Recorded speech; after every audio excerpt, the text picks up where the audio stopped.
We're recording now. Hey, is it Soyen? Soyen? It's Soyon. Soyan. Okay, cool. It sounds Mainland it sounds it's is it are you Korean by any chance? Korean. That's so cool. Because I was like when I heard your name, it's like, it's sounds Korean. Sounds like a Well, Korean name. Soyon. I'm Soyon. Soyan, Soyan. An Uh-huh. Soyan, isn't it? Yeah. So were Wait, you born in Korea? yeah, I was born in Seoul. Oh, nice. Yeah. How did you end up in Ireland, which I believe is where, your kind of base is, isn't it? It's my base right now. Mm. So, I was born in Seoul, like I just told you, and then I moved to LA when I was 3, Oh, and I've cool. been in LA my whole life. And then, so my husband is Irish, Okay, I see. and we've been talking about moving to Ireland for quite some time. But all our work is in LA, Based in, like yeah. LA work, like kind of mainly the States. I guess with filming now, a lot of it is done like overseas, like but Vancouver, or if it's like, intercontinental, it's like Atlanta, New Mexico, so it's just kind of nice to stay in that region.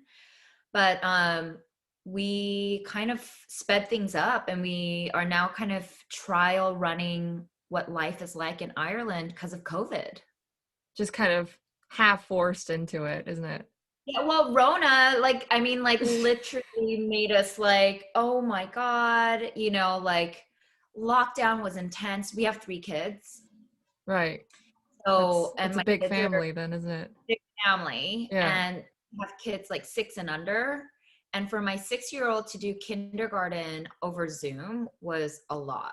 Oh man, they do kindergarten on Zoom as well then. Oh, that's Yeah. And then crazy. my That is preschooler, crazy. no, my 3-year-old was doing Zoom preschool. That And I is was crazy. like, How do they even carry out the classes though?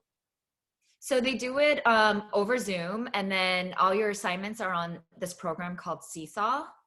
And so my I like I can tell that literally they talk try about, to make it like they try their best to make it as fun as possible, I guess. But and also interactive and right. easy, and talk about like screen time problems. I had to get my son like the glasses with the blue lens on it, because he was like on the screen for 5 hours a day at least, and then Oh he yeah, like wanted one of to those watch. blue light kind of Yeah, filters. yeah, Yeah, because he's it's getting not good. migraine, Yeah. and like, you're 5 and you're getting migraines, like that's not cool. Yeah, it's not So normal. You're not supposed to be staring into the screen for that long when you're 5, no. 6. No. And then Ireland, I mean, we're so blessed. Like Ireland, all the kids were going back to school um, in the school year in September. So we were supposed to come here anyways. Like before COVID even happened, we had bought our plane tickets because my sister-in-law was getting married. Mm. And we're like, let's just go and see what happens. And of course, like as soon as we left, like all the fires started happening. Like we left right as the protest was like getting really Yeah, big, 2020 started to like really do really. its thing. Yes. And Yeah. then but then like here, the kids are going to school, and we're actually in lockdown 5 now. But the numbers are now down to 300, and they're hoping by December 1st they'll be in single digits. I know Korea's doing pretty good. Yeah, what does that number mean? Because we have like two, basically like 1 and 2 and like 3, I guess. So that's the kind of level metrics that we're on. What Yeah. does that 5 mean for you? So in Ireland, level 5 means no one's allowed in your house. Okay. Only essential stores are open, like grocery stores. Mm. What else has been open? Like electronic stores. I guess you need your TV, you know. Um, For you your know, cables. yeah, and then like laundromats, like essential stores are I open, see, I but every, see. like clothing boutiques are closed, like restaurants are closed, like you can only do takeout. There's a Mm. thing called click and collect here, where you order everything online and then you can go and pick it up at your scheduled time. Mm. Like you're not allowed to invite anyone into your house. You're not allowed to invite anyone into your backyard or garden. You're only allowed to meet one other household outside of your house. Like you're not allowed to leave your county. So like even if Whoa. yeah, and then you're Yeah. not allowed to go farther than 5 kilometers. Like it's real tight. Like so Ooh. they're keeping whoever Everyone gets COVID contained as much like as possible. as much as possible. And then like level 1 would be like pretty much like free world again. Oh, Like I go out. see. I see. Yeah. Oh Yeah. man. So 5 is pretty far away from 1, obviously, because it sounds like, like I'm sure there are like stages in between, but 1 to 5, it sounds like it's a pretty big jump.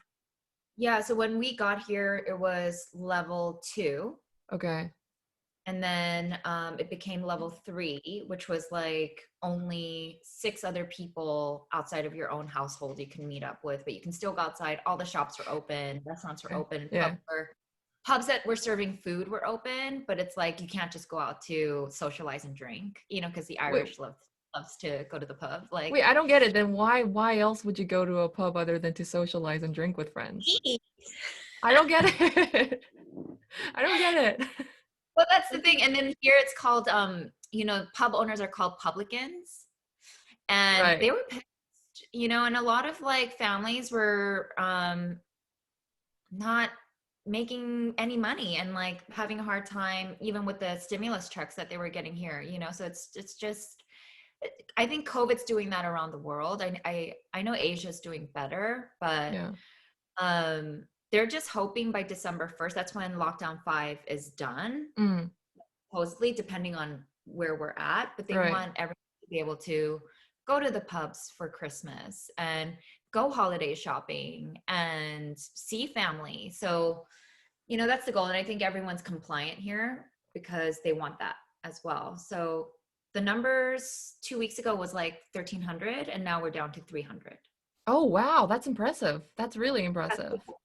So it works. Yeah, Like, yeah, it works, but it's gotta end soon, like this whole I know it lockdown won't end thing. until vaccine is I coming. really hope that this whole thing is actually like a 2020 thing, and like 2020 has somehow been cursed by Mother Nature, and it's just like it's gonna be over all of a sudden, just in 2021, fresh start, and it's gonna be over. Right? I really want it. I hope that's I the case. well, I just think it's interesting because in 1999, was like Y2K, Right, like as we were coming into 2000. right. It's like every decade, like something Mm. crazy. And then like the Mayan calendar was actually supposed to be like 2010, and then here we are in like 2020, and Yeah, like like the kind of the like the end of the decade has world, started. Yeah. like with Rona and global warming and the presidential election and everything that's happening in the United States, and it's just crazy. I think this year I has been the craziest year that I've ever experienced in my lifetime at least. I think for everyone, Yeah. like who hasn't been a Unprecedented. unprecedented. Like, Yeah. so I'm with you. Hopefully this is it. 2020. Thank you so Yeah, much. yeah, yeah. Life. We appreciate everything we have. We'll do Thank you. better. I learned the lesson. Give us Let's another move on. chance. Yeah, exactly. Well, actually, I want to touch upon how this whole situation has affected your work life as well, because you said you travel a lot for work, and obviously you're stuck in Ireland right now, and most of your work is based in the Americas and around that range of area. So how has it kind of affected your work life as a stylist and a costume Um, designer? in a lot of very dimensional kind of way. Like, okay, so first of all, I know a lot of stylists aren't working because who needs to get dressed up? Like, you know what I mean? They Everyone's can't. like, They basically don't have any work to do. Basically. no. So everyone's Mm, lounging in their, athleisure sweatsuits or whatever, and everyone's mm. just Instagram or Zooming, right? And then so a lot of stylist work is done that way. I actually got a call for like the billboards and the VMAs and things like that.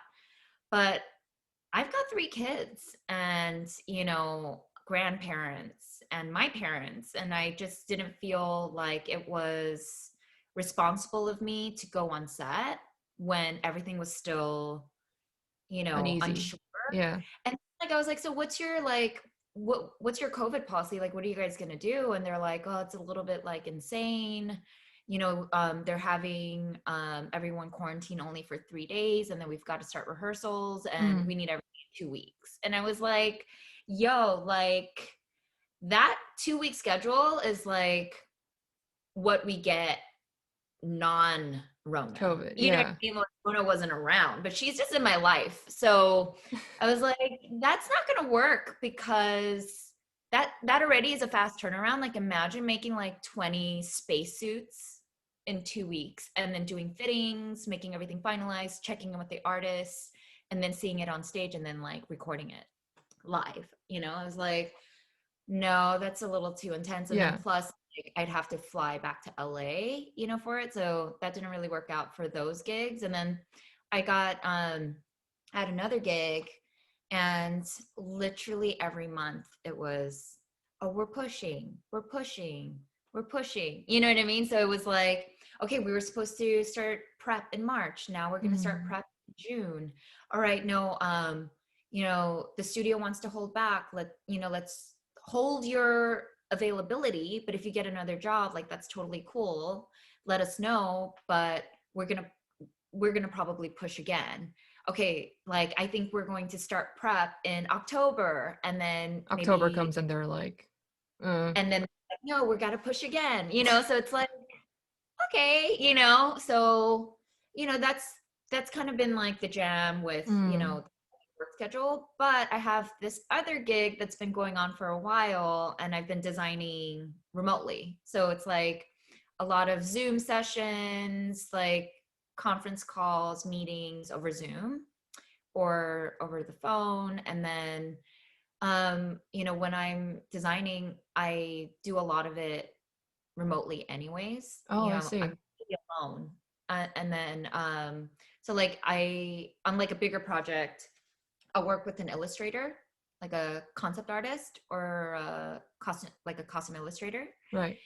And I'll come up with all of my designs. I'll put a layout or a mood board or whatever, or send them like photo references, and then we'll start illustrating out what I kind of envision Envisioned, for yeah. the characters that are in the script or in the story. Mm. So I've been lucky to do that. So I've had a very dimensional work experience. And then because I've had so much time with COVID, um, and I'm usually like go, go, go, go, go, like I'm able to Mm. do these podcasts. Like I was kind of actually able to like dive into Instagram. I finally think I figured it out.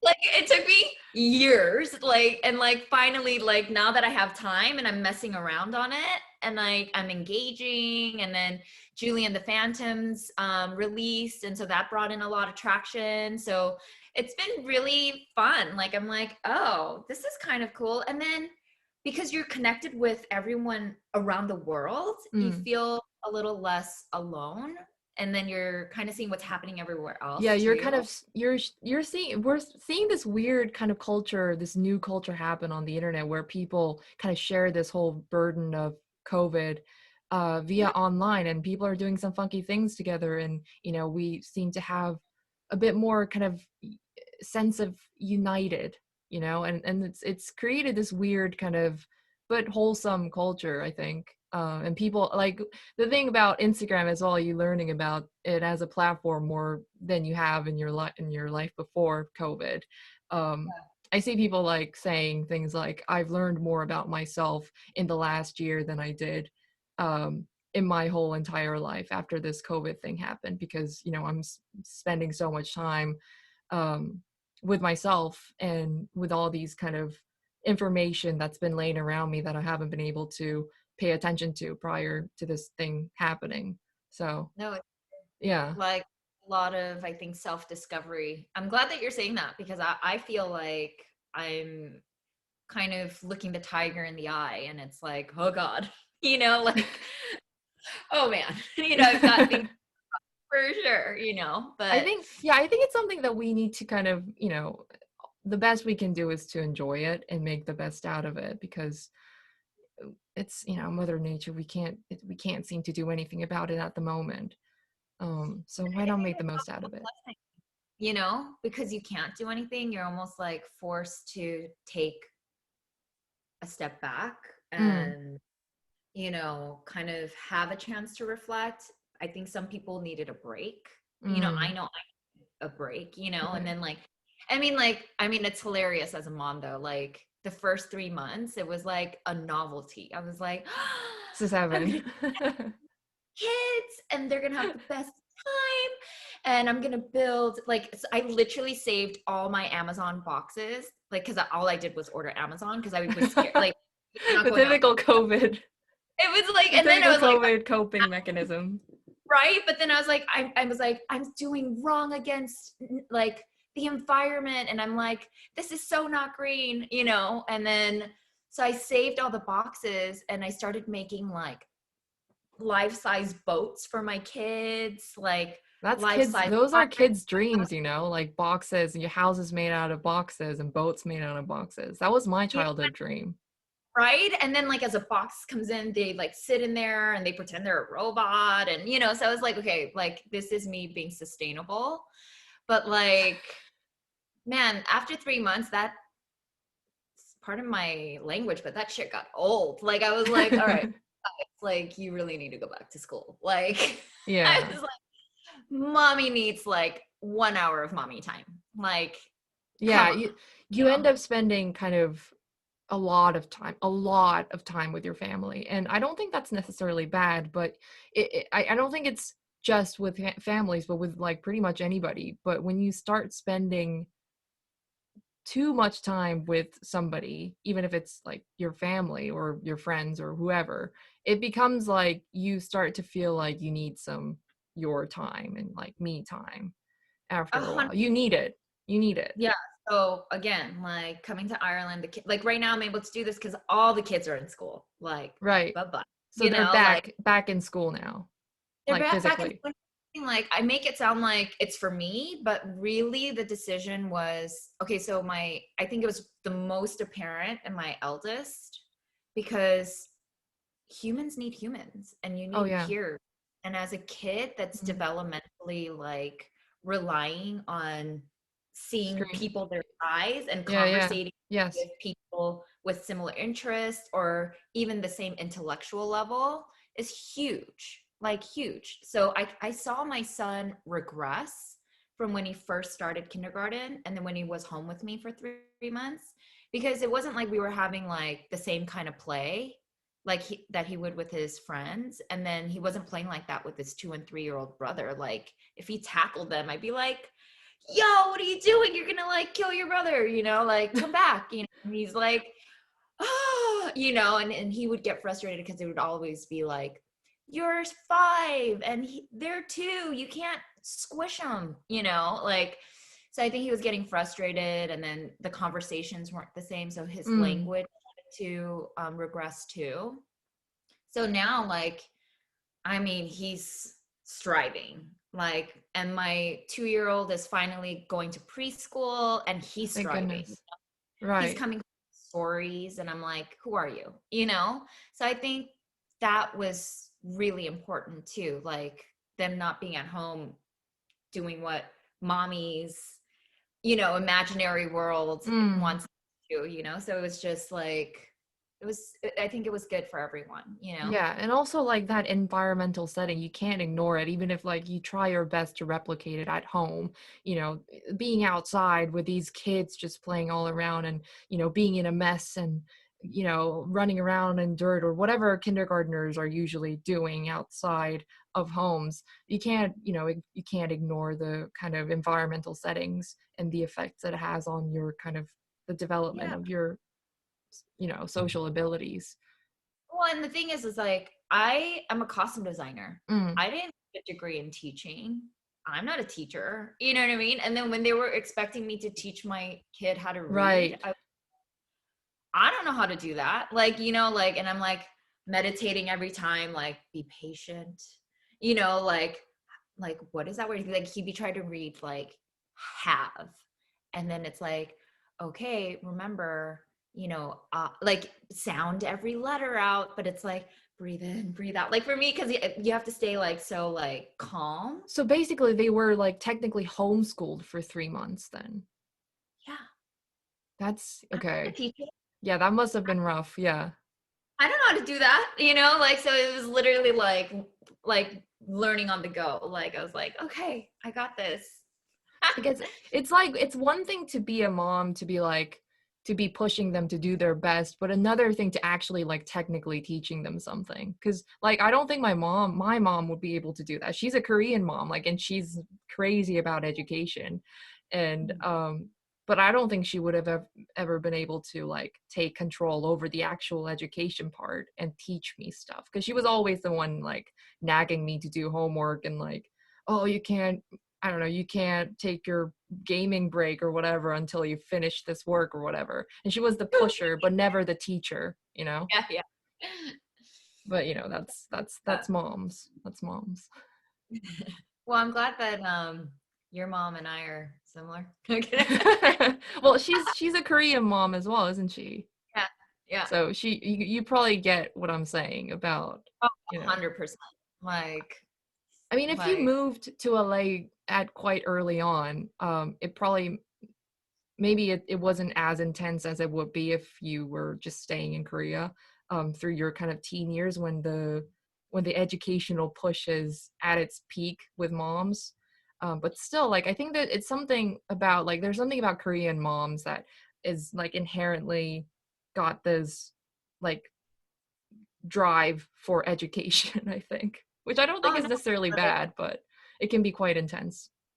well, there's a saying, I don't even know if I'm saying it right, but it's like you can, move the girl out of the country, but you can't move the country out of the girl, or something like that. Right.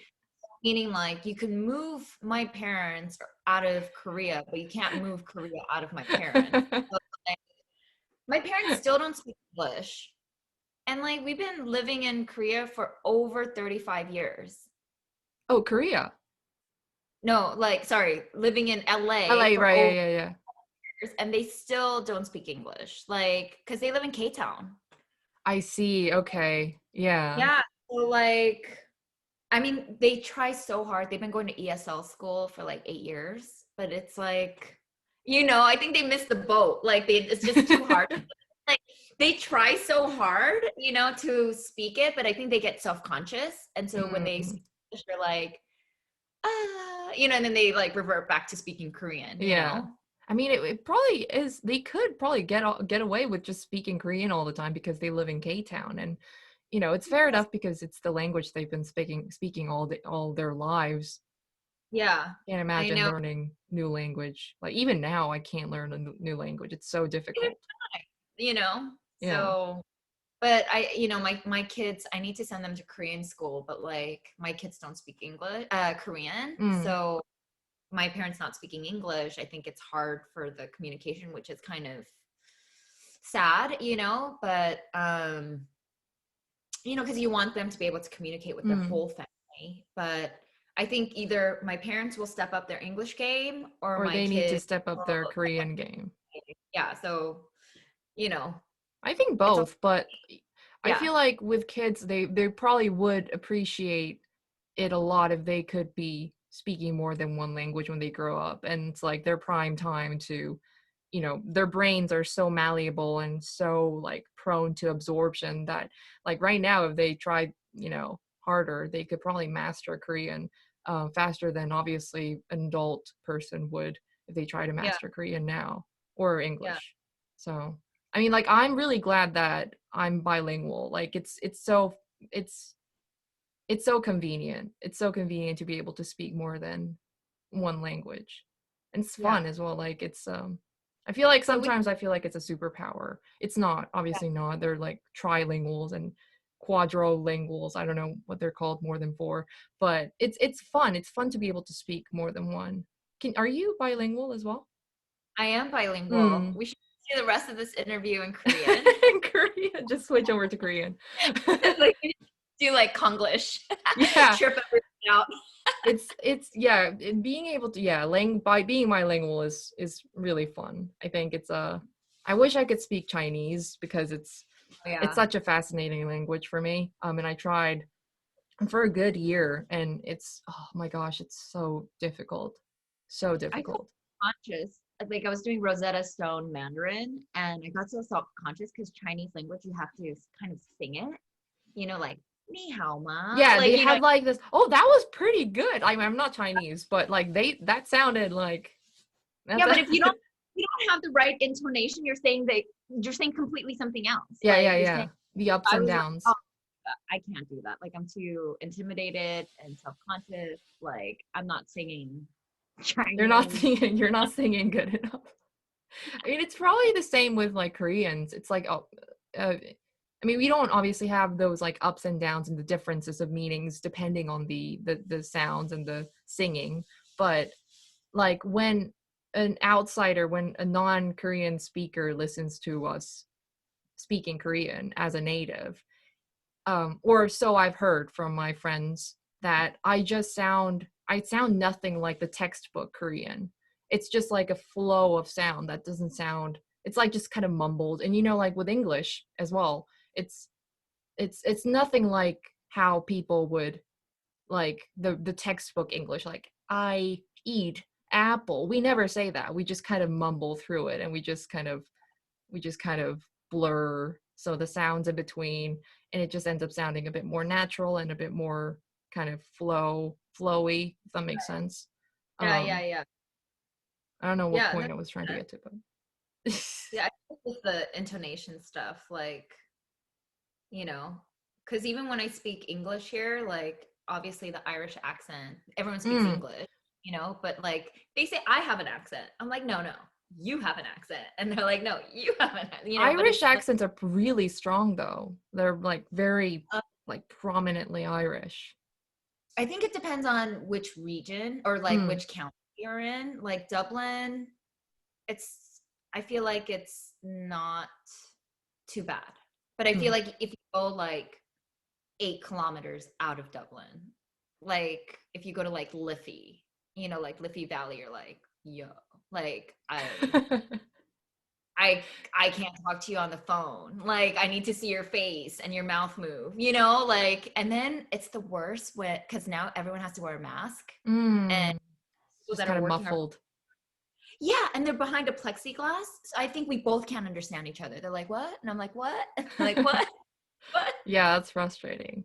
I actually kind of want to touch back on the education part and how your parents actually thought about your decision to study fashion, um, Oh my when you got God. to that point. Did it need a lot of persuasion and like a lot of talking and Oh, discussion? Oh, well, I mean, I don't know about your family, but my Mm. family, there wasn't a lot of talking and discussion. It was, this is what I want you to do, and you're going to do it. Mm. So, I think so I decided that I wanted to go to fashion design senior year of high school. And, I think my parents thought that they were supporting my education and pushing me through school to become a doctor and lawyer. You know what I mean? Like something. We call it the sa jobs because it all ends in the sa in Korean words, like 의사, 변호사. 의사 is like doctor and Yeah. 변호사 is lawyer, and it's we have like three sa jobs that are like the best, and all the parents want the children to have one of those sa jobs, Well, because doctors included. their it's like their pride lies in their offspring. Mm, Like it's like if their children are successful, then they're successful. mm. Children get straight A's, then they got straight A's. And Yeah, if it's very their intertwined, child the goes to Harvard, relationship. yeah, if Yeah. their child goes to Harvard, then they went to Harvard. Mm. So it was like, yeah, I think I really disappointed my parents when I told them I wanted to go into art school and pursue fashion design. They at first they laughed. They're like, yeah, right, That's a joke. Yeah. Yeah, and I was like, no, I'm serious. I even had my art tutor sit with me because I was so scared to tell my parents. Where did you, so was it at a school that you first told them that you wanted to pursue Okay, fashion? so I was really into art. It Mm. was art or sports. Like And I figured that out in high school. And, you know, my parents, it's like the typical immigrant story where they worked full time, both of them, you know, and then literally it was like piano lessons, pay for hagwon, you know, like Mm-mm. after school, go to Kumon, go to this SAT school, like Yeah. get your, you know, good grades, get into a good college, you know, whatever. So when I told them I wanted to try art, they were like, sure, I'll pay for that, you know, like Just go like to one of this those class. things that it's just gonna like just a flame and just a fling and it'll go away after, you know, you've done it for a bit. And then it's also, I know where you are for 3 hours after school while Mm, I'm at work, and I don't have to worry about you, you mm, know? So, you know, I didn't know that I wanted to do fashion, even though I would, I used to dress up to school like all the time, like crazy stuff. And like oh, eventually people started calling me K-pop because it was just so it's crazy. like Like they just super extra stuff every day. super extra, like every day. Like, even my parents are hairstylists. Like my mom was a Oh, cool. hairstylist and continued that occupation in LA. Mm, And so I had to dye my hair any color. I did like that's perms. I did awesome. like weird cuts. Like I'd make my mom shave my head, like to give me an undercut, like all of that. So like people would be like, what is up with her? You know, and then I just dressed like crazy rainbow colors and, you know, Yes. but I was a athlete. So then it was like school spirit. I like say, oh, it's school spirit week. So like I'm dressed like this, you know, and I'm they're like, okay. dressed as the spirit. Yeah. I That's mean, awesome. I was literally like the floater kid. Like I didn't really have a group or a clique. I just kind of floated around campus because Mm-mm. I don't know, And a like, lot of it is dictated by style as well. I mean, I'm not a pro when it comes to like fitting in at school. I'm far from it actually. But, you know, like a lot of it has to do with like a lot of the groups have that happen in schools have a lot to do with how they dress because it's like, you know, you can always tell that okay, that those like groups are like the emos or whatever. You know, like that scene from Mean Girls, how they kind of get defined by the way they dress and like the emo groups or the cool girls or the jocks, you know. But if your style is constantly changing from one thing to another into like this kind of unidentifiable kind of thing, then you're kind of free flowing, like you said. yeah, so it was like I didn't fit into any group, so Mm, I fit into all the groups. You know what I mean? And I mean, like with what you're saying there, though, that's why, you know, costume design and character development is so important because you can speak in volumes without saying a word based on what the person looks like. mm, You know, like already socially, you know, like, okay, you know, she's from this culture or this economic mm, mm. class, or, you know, she's, you know, depending on color choices, she's feeling down, she's feeling happy, she's young, she's old, you know, whatever, you know. So, um, oh yeah, so back to my parents. What were we Yeah, yeah, talking yeah. about? Oh, so like you, how you were, like you didn't really think about going into fashion, but you were always interested in art and how Oh you were. yeah. So, I mean, I tried everything from like graphic design, Mm, animation, you know, oil painting, fine arts, like everything. And I think during that time, I was able to build my portfolio. And then I was like, what's this fashion design? You know, because I was also doing classes at Otis College of Art and Design. Like, so my junior year of high school, so when I was 16. And when I tried fashion design, I was like, this is it. Like, this is what I want to do. what was it about the fashion design that you like that got you hooked for that? I think I love the idealistic um, Mm, possibility of a person. You know, I mm, love that, like when you design something for a person to wear, you're kind of creating like walking art, mm, and you're able to communicate with, you know, a huge population based on your collection, you know, like you find like, you know, like let's say like you're looking at a runway show and it's like I don't know, let's say you're looking at like Gucci or, you know, or like Moschino collection, right? And then all of a sudden you're like, oh my God, that's dope. Like that's me, you know? And then you're able to talk to people through clothing. And I feel like clothing was another expression of art, Mm. but you're putting it on the human body. Whereas, you know, when I was doing like oil painting, you're doing it on a You're canvas. just hanging it up on your wall in your house. Whereas if it's fashion, you can literally wear the art that you believe in and that you resonate with. Right. And then it's Mm. also like ever changing, you know? So I really love that as well. Like, you know, you've got fall, winter, you've got spring, summer, you've Mm. got trends, you've got fads, you've got classics, you've got, you know, timeless designs of that era or of the decade, you know?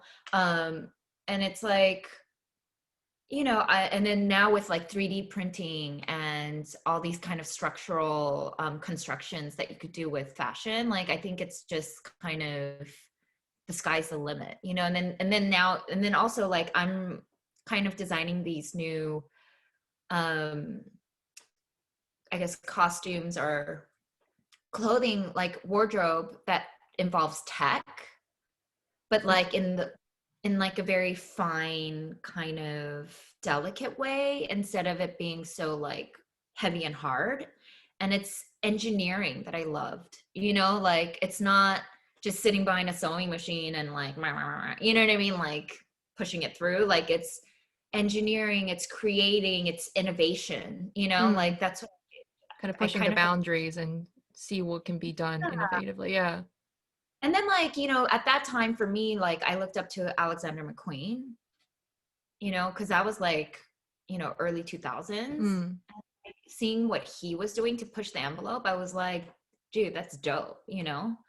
So I got introduced to fashion design from my art tutor, who was also a fashion design, like she was a fashion illustrator, like concept Mm. artist. And so I was so scared to tell my parents that I wanted to go to art school and be a fashion designer. So they had to sit with me. And my parents were so mad that they let me take that class. Like, could you just Yeah, it's like imagine? They're I've like this is like I should never have let you done it. when they're like, yeah, 너 공부하기 싫어서 그렇지, you know, like, and I was like, what? And then, so it's literally like, they're like, you know, I know you, you're just being lazy. You Yeah, you don't just want to don't want to study. study, just don't want to take these exams and And get then part of me qualifications. like kind of like, well, maybe I don't know. I enjoy art. Like I enjoy this. Whereas like sitting down reading a book and Mm. text, that's not my thing. But like I was like, I don't know. And then of course when I went to art school, I was like, this has to be harder than going to law school or, you know, getting my like PhD or something. Because literally I was like in school for, you know, 25 hours and then like homework was 30 hours. Mm. And then I used to sleep on campus. Like I would take my sleeping bag and I'd sleep there for 2 days, like in the studio, because you would work till like 3 in the morning and your That's class was some like, that's some Project Runway shit happening there. It's but just at like like literal 17, Project like Runway. child labor. No, I'm just kidding. But like it was like I was 17 and it was like a group of 10 of us, and we would like bring our sleeping bags. We like sleep on the ground. One of like our crew, one guy was like the DJ and he'd like spin all night like while we like do art, you know, and it was Mm. so fun. And like I mean, I'd have to say like that was kind of one of my best times of my life, you know. I think that first year of art school, because it was so intense and so unexpected, you know. And then like the shit that you create when you're just so tired and exhausted is amazing. Like it's just like wow, I you think know. that's the thing about, when somebody tells their parents that they want to go to art school. I'm assuming that they are definitely people who just go to art school, decide to go to art school and study art and fashion or whatever in these creative endeavors because they don't want to, exactly for the reason that those parents are concerned about, that we're just being lazy, we don't want to like actually you know do work because we just want to hang out and chill and do nothing. But there are also kids who just want to like are really passionate about what they're about to go into and really turn it into something that is a viable career. Well, and that's the thing. Like, I think they were afraid of, would I be able to survive mm, fashion designer? Would I get a real job? Like, would I be able to, would I get healthcare? Would I, be on payroll? Would I be able to sustain my life as a young adult? Like, if I went into the arts, and I think it's like, it's kind of sad because I think, it's a privilege for parents and kids to know that you can create a career and you can make a living being an artist. Like, I don't think a lot of families and parents know, like, that it's a real job. I think they think you have to go to a 9 to 5 for it to be a real job, and like freelance is almost like unattainable, like, and I don't know. I feel like there's like a lack of education there, especially when it comes to like low income households, or certain demographic.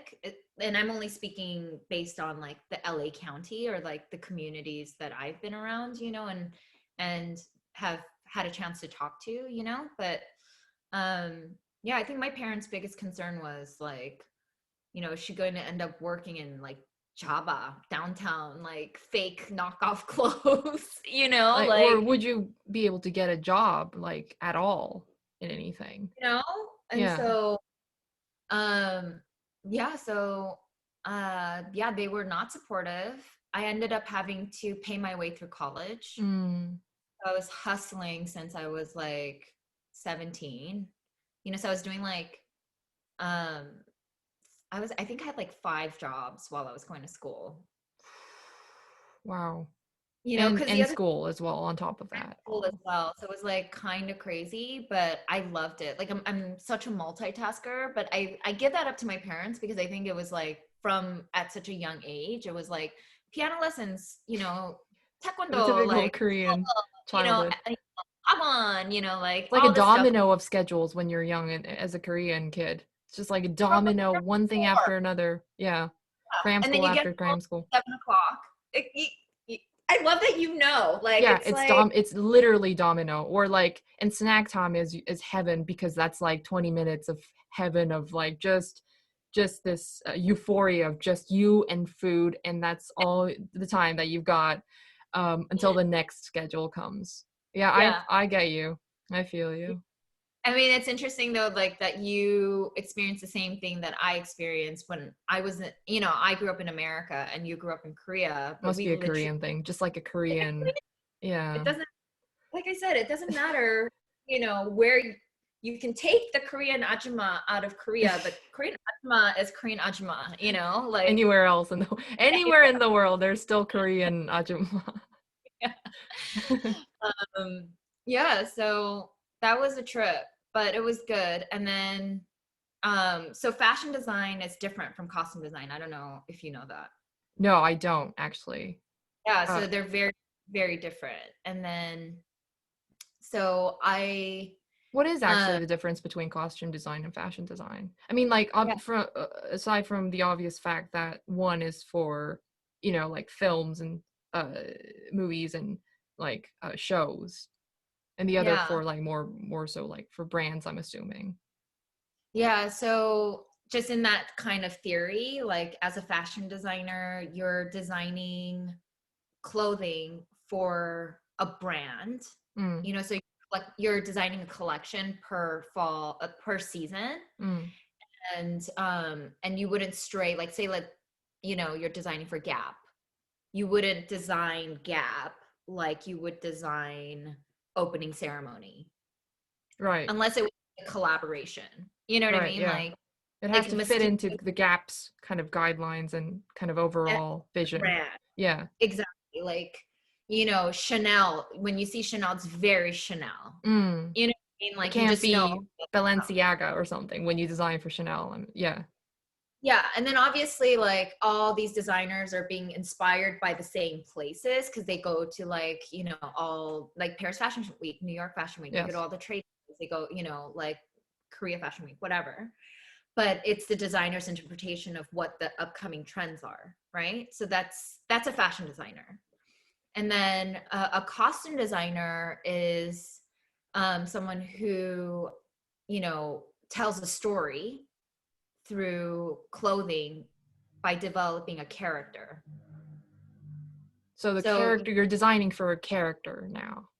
yeah. So, Okay. you know, so as a Okay. costume designer, you would get a script or, you know, and then you would uh, read the script or understand the story, and then you would pull each of the characters out from the story and then develop what that character would look like, Mm. you know, with your creative team, like the director, the writer, the producers, Mm. you know, all of those people. And then and then you would pretty much story tell, like you're creating a world um with all the different departments, but your responsibility is telling a story through clothing without like an actor dressed in their character. You wouldn't have to say too much to know, you know, let's say Sneaky Blind, like what is that show? Okay, so for example, Ratched, right? You know, she's a nurse, you know, and then you know she's kind of villainous, you know, and you know she's sophisticated. But you learn through the storytelling that she puts on a persona that she's sophisticated, like she five finger discounted all her clothes, and you know, and that's how she was able to And it put all herself together. feeds into the way the things that she wears in the Exactly. That's costume scenes. designer job. I Yeah. see. Yeah, And yeah. Got it. you have to work closely with the director and the writers to come up with that. Mm. Okay. So did you eventually, so in school, did you eventually have to make that decision to either pursue like the standard fashion designing or costume designing? Was there a choice that needed to be made at one point?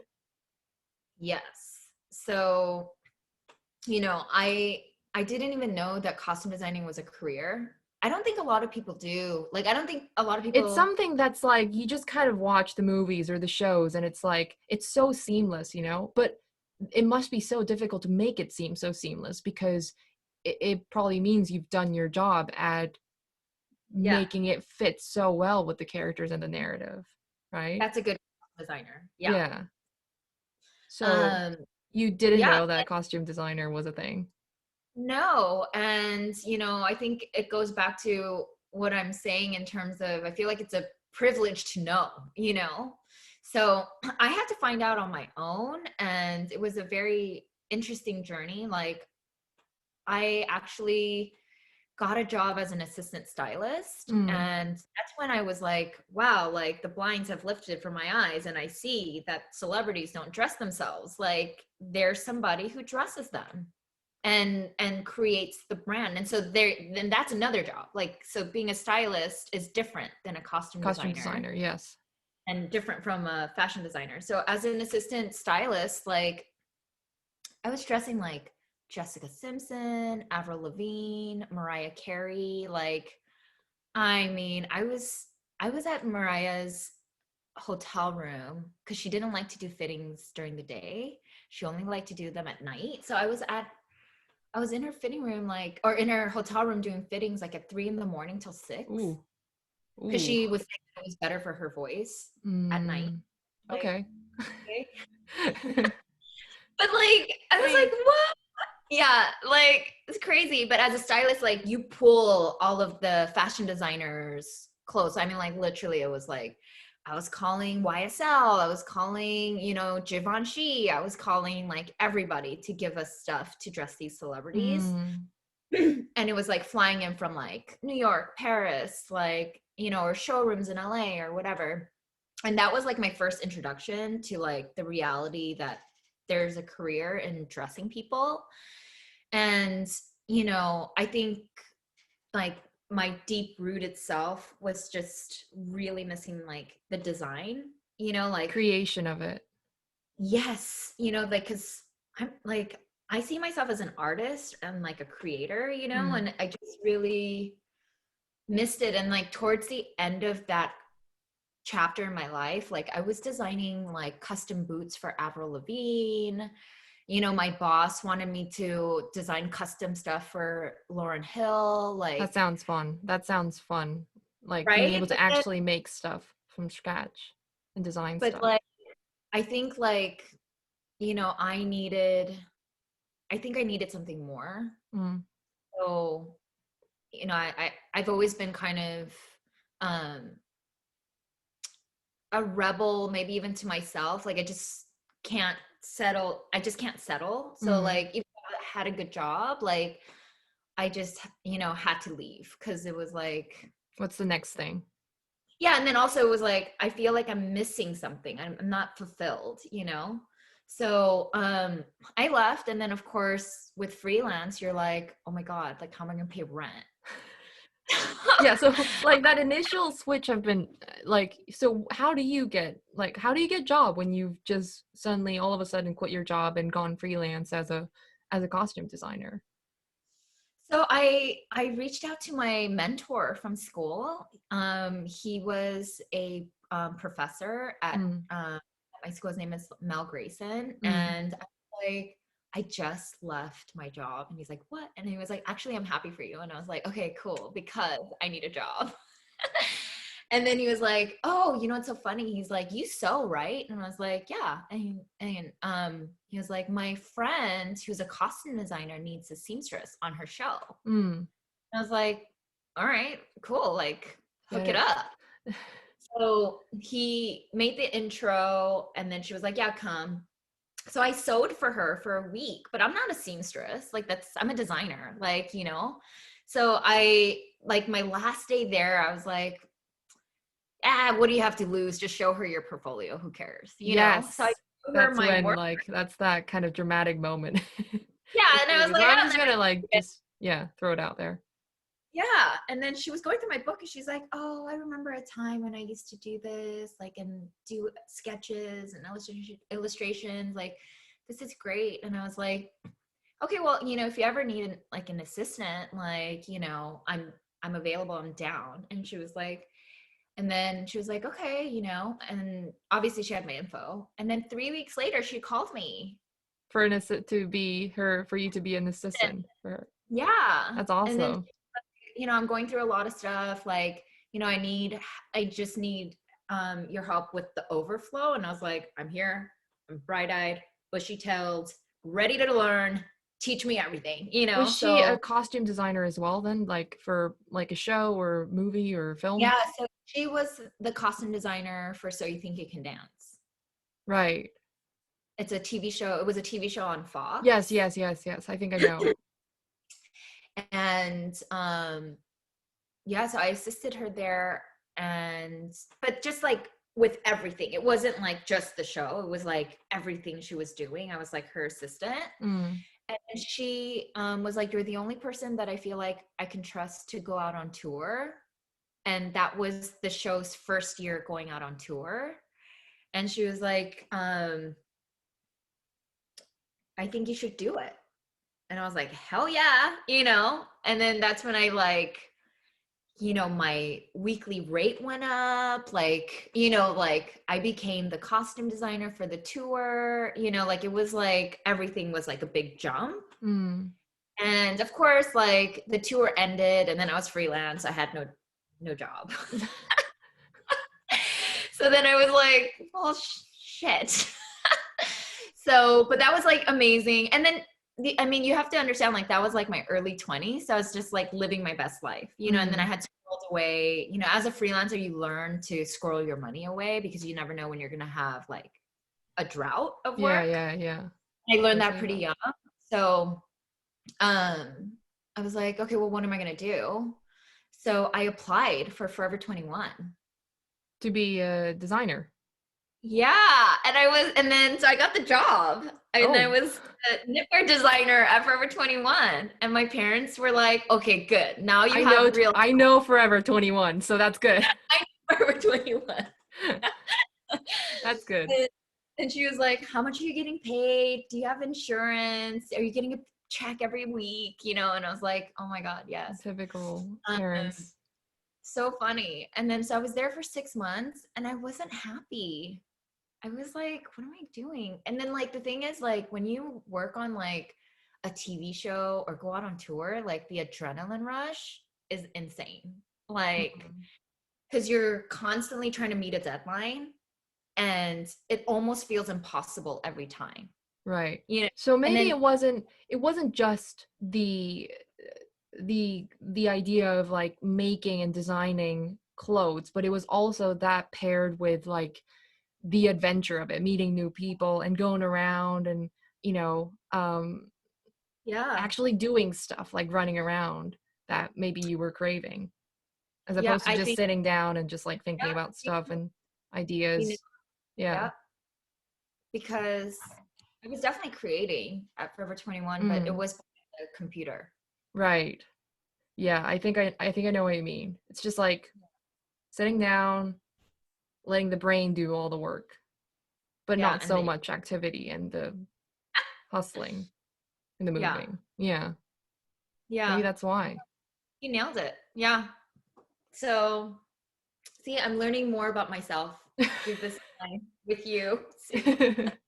Overthinking else sometimes. Uh, but so like by the time I was like, maybe I want to become a buyer and instead of a designer. Ooh, okay. So buyer is something actually that I'm curious what they actually do, because I think in concept I know that they buy stuff for, actually I don't know. What what do fashion buyers do? So every company has a buyer, and a buyer goes out and buys all the current trends, and especially stores like Zara, H&M, Forever 21, like those kind of fast fashion places, Mm. because they have original Forever 21 design And they from the design buy the others from like other places. Okay, I see. from Java, Yeah.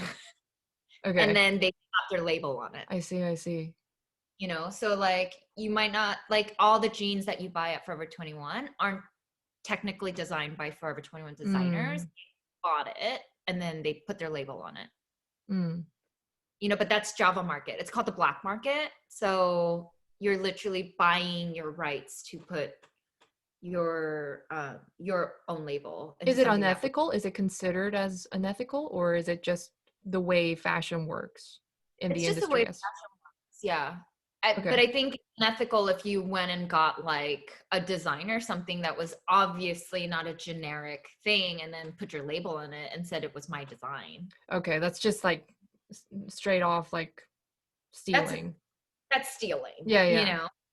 And unfortunately, I have to say, like Forever 21, like all these fast fashion places are kind of stealing runway, Mm. you know, like so they'll see what's happening in the runway and they'll kind of knock it off a little bit, Just you kind of know. like a cheaper version of it, Yeah, but then like more with fashion, affordable.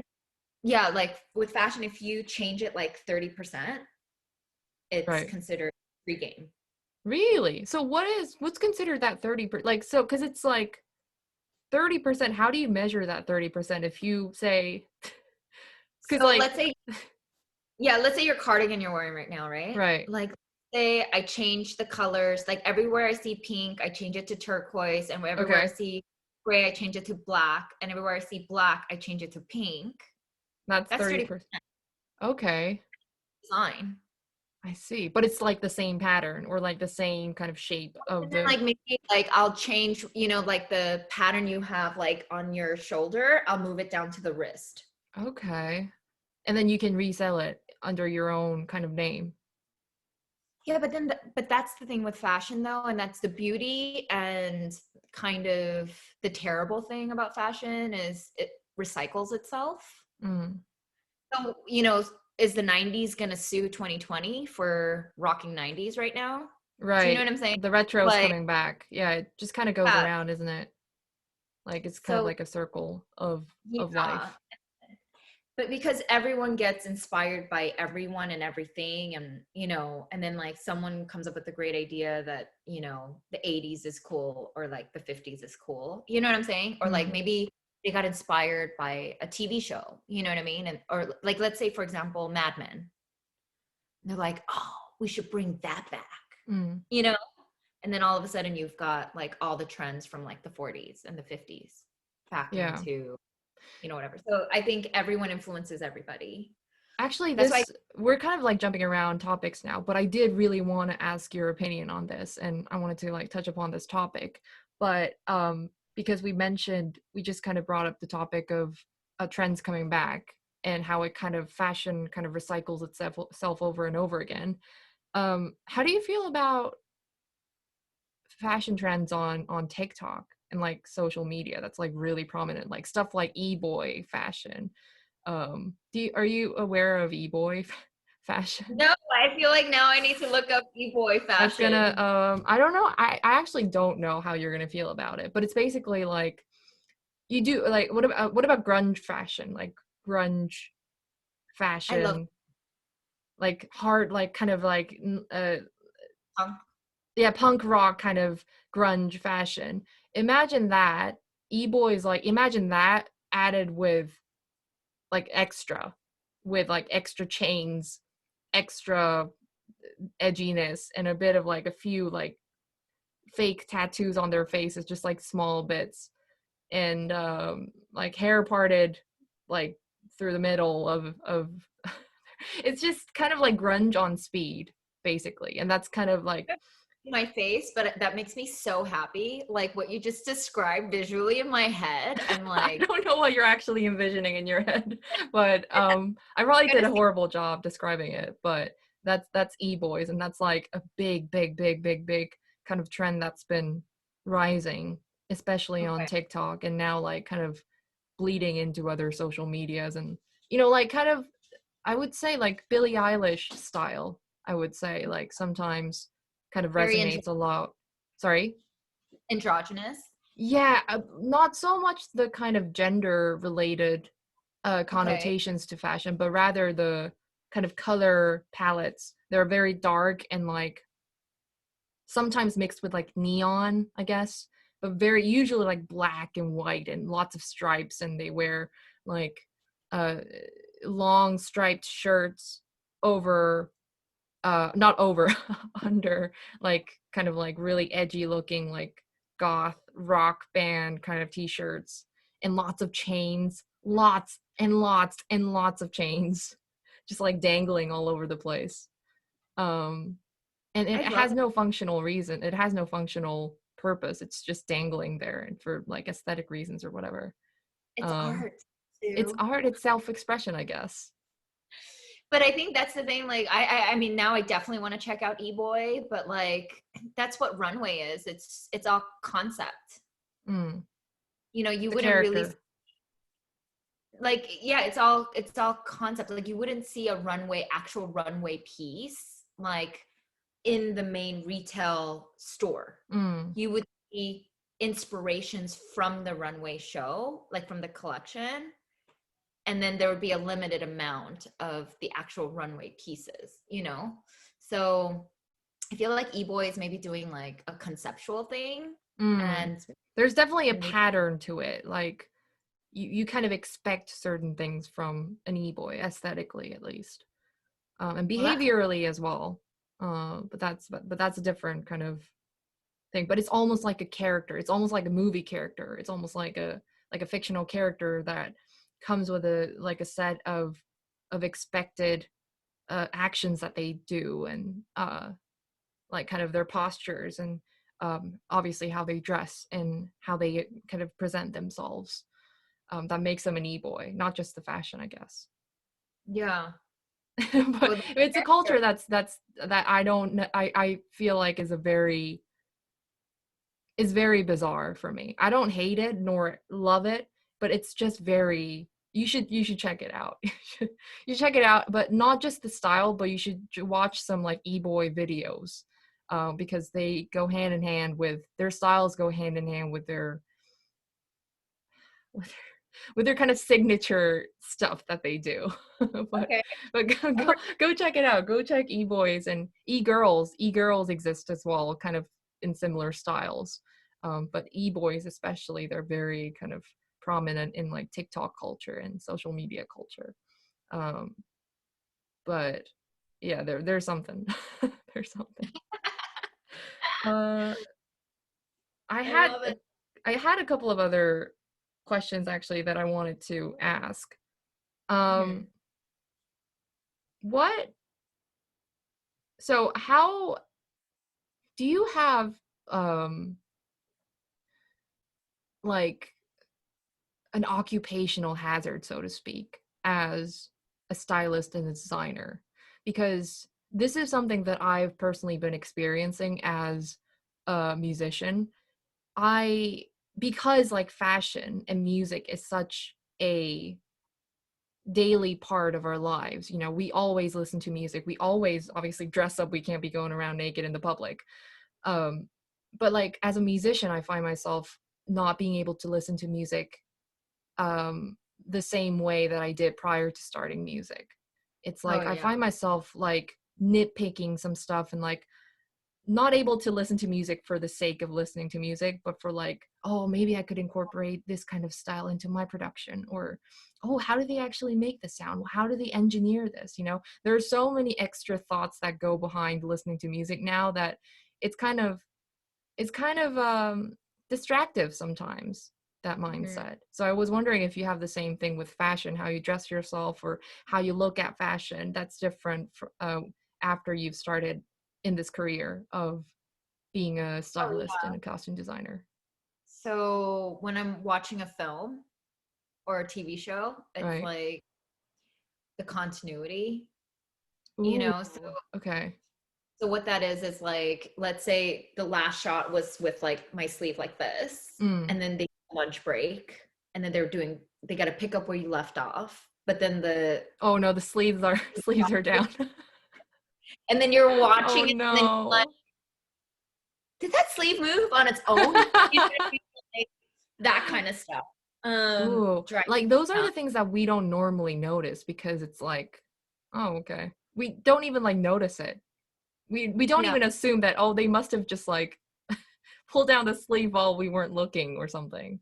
We just don't yeah. notice it at all. But maybe it's something that's much more prominent in your eyes. Oh yeah, like even like, where the hairpin is or the makeup or Mm, everything. It's just the continuity thing. You're just like, that's not good, you know?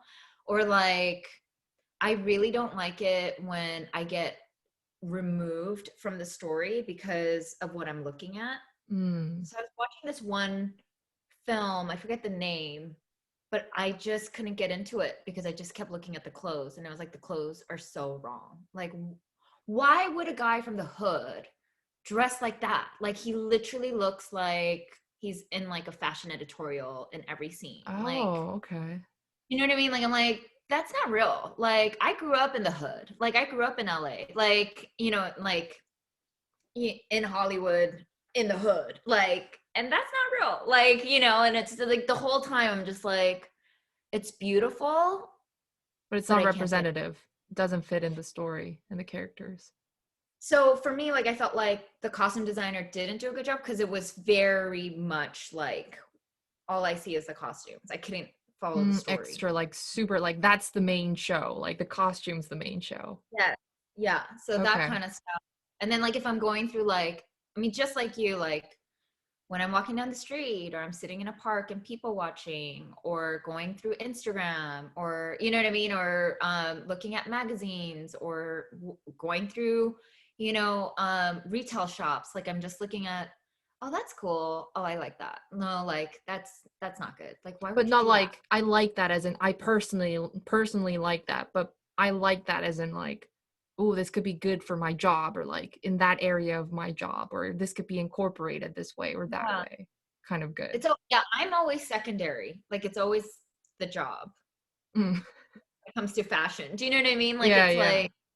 it's like, ooh, that's like that would be like a cool design, like, and then it's like, okay, I'm gonna put that into my memory bank. Like, oh, Mm. I'm gonna put that into my memory bank. And then it's like, oh, and then I come up with whatever, but maybe it was like a small part of something that I saw like 2 years ago that I was like, that's been like embedded in my head. It's like living rent free in my head, Mm.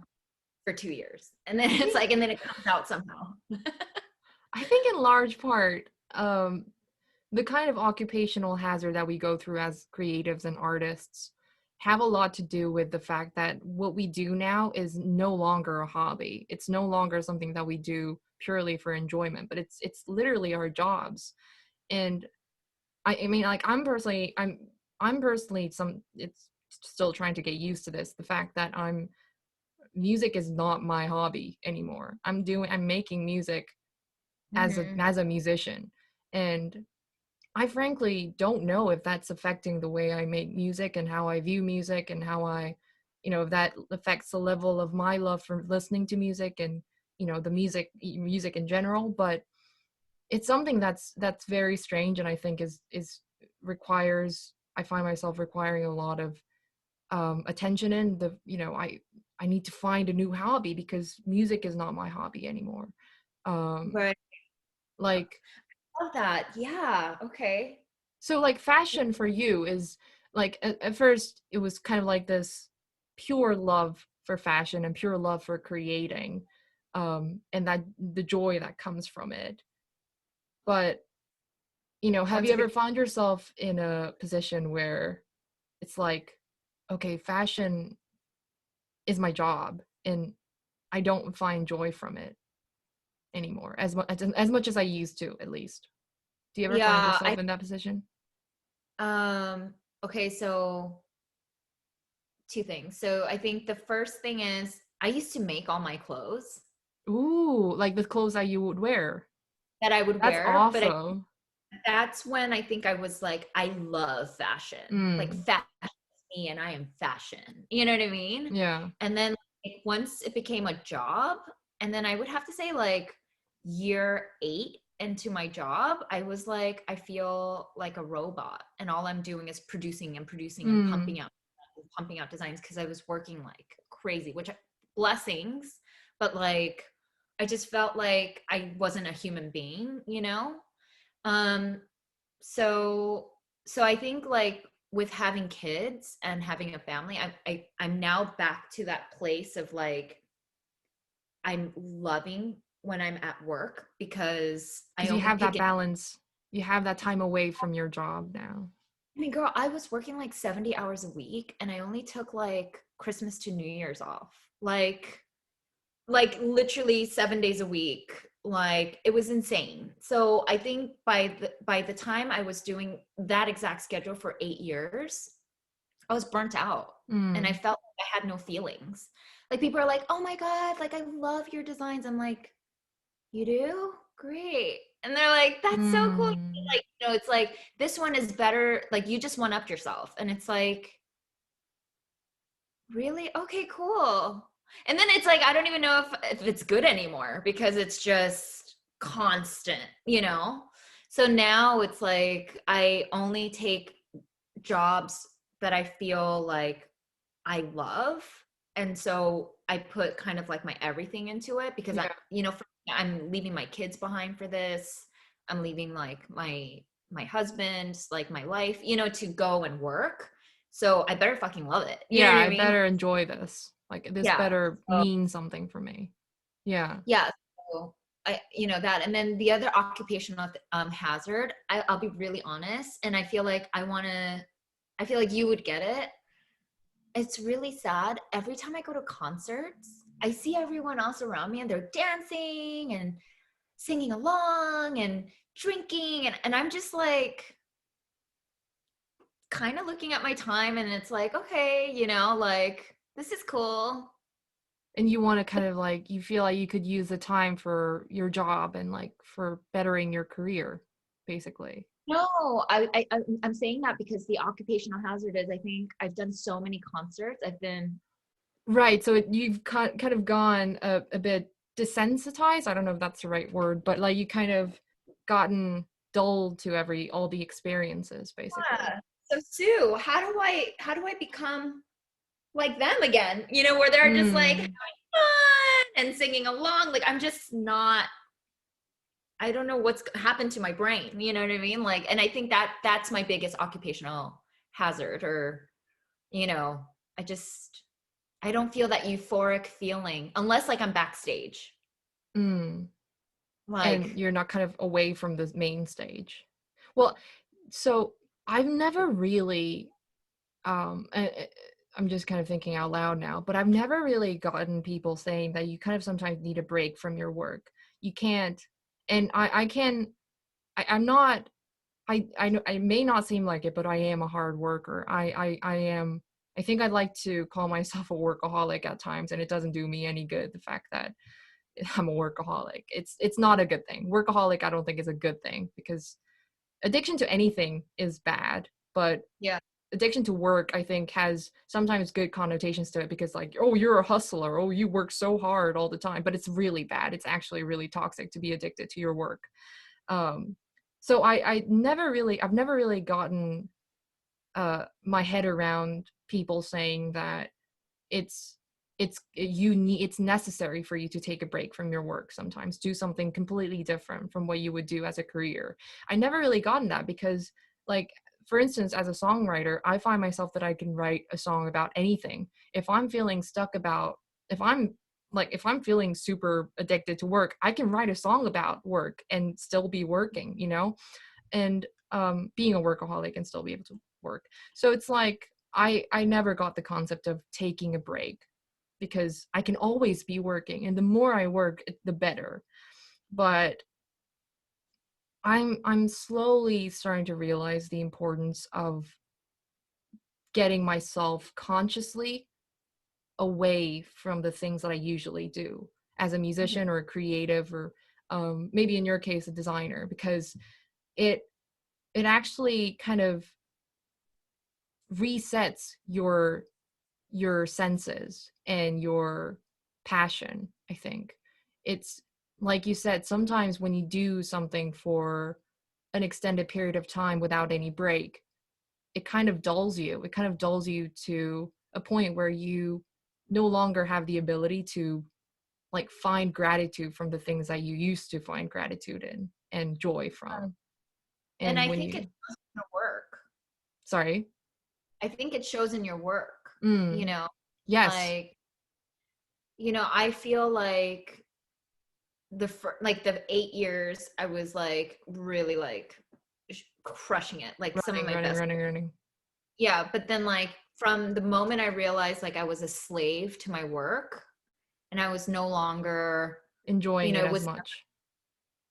yeah, and then so then it started to kind of hinder the product that I was producing, because I think the joy was taken out of it, Mm. and so you can see in the work that everything started to kind of be more darker and like, because it's Oh, like your feelings, you're putting your feelings out there, you know yeah. what I mean? Like, and And and you then don't want once, it that way. That's the thing. You don't want your work to be dark. Am I correct? Like, you I want to think so. create work that's in certain styles, but it doesn't match with your current mood. So therefore there's this kind of, Yeah, but I think like, but it was kind of like, yes, so to what you're saying, like, so maybe like some of it needed to be, more, I think it's like maybe like it's more of like the quality too, but like, I don't know, it's just like it's not as good as it would be if you kind of removed yourself mm, slightly, you know what I mean? Or so that you can just kind of have like a bird's eye perspective on everything and then feel a little bit like you're one with yourself again before you give, because I think as an artist, like even as a musician, like you're giving, right? Like because you're pouring yourself into your craft, into your art. And so I think when you have nothing left to give, mm, like, you're kind of, you get into like these like kind of creative blocks or these roadblocks, when I think, you know as a artist, like you're the most free when you can just jam, you know and what I just mean? And you're enjoy just it. like, Yeah. yeah, and then like the ideas are just coming and you're just Yeah. like, I can't believe I just did that, like that's so cool, you know what I mean? Like, but like I think when you're kind of burnt, like, or I think really it's like when you feel like a slave to your work, like I And think it's you get, work is like work. It's work. Yeah, not and then something that you enjoy, and it's you're not in a flow state. It's work. You're just like white knuckling through it yeah, sometimes. and I think like this career choice as a freelance, that's what freelance is it's your choice, you know what I mean? And Mm, that's the beauty of this job, like this line of work, is you love what you do. Like it's mm, almost like play all day, you know, because you're creating and you're having fun, and you know, and I think you just have to figure out what that is for yourself, you know. And I feel like I was lucky enough to figure it out, you know, and I'm still figuring it out, and I mm. feel like I'm still trying to get to where I'm trying to go. But along the way, I feel like interesting things keep popping up that I'm like, oh, maybe I'll try this, or maybe I'll try that, you know. But yeah, I really feel like in any job that you do, like even 9 to 5, if you're a banker, like, you know, you can't get it's all a state of mind. Like you can't get yourself to a place where you feel like this is just a job, It's you know, because toxic. then, it's really bad, I think. yeah, because I then your don't think life it's, becomes, yeah, it's no way to live. um and I don't think I also don't think it means you need to take this luxury kind of vacay off to the Maldives or something. It probably just means taking the time off from what you've been doing, what you're feeling burned out from, and you know, spending some time with yourself, like how COVID has done for a lot of us. It's kind of like thrown us off the rails, and we're kind of finding ourselves in a situation where we are thinking about things that we never got to think about because we were so busy living life before. Um, I think that's one of yeah, the lessons that I've learned from this experience. Still yeah. learning. But yeah.